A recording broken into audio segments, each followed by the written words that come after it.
Today we'll talk about how can you send message on your Pinterest app. So you just follow these ways, then it's going to work with you. All you have to do in the first. So you just go down here, you click on this sign down here.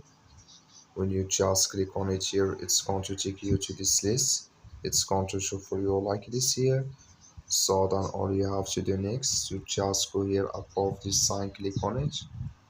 So then it's going to show for you a list like this here, and here can you find friends you have here, or can you search by name or email from your for your friends here.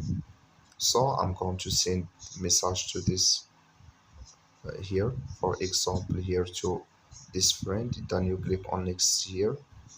So then here can you send here message here like this.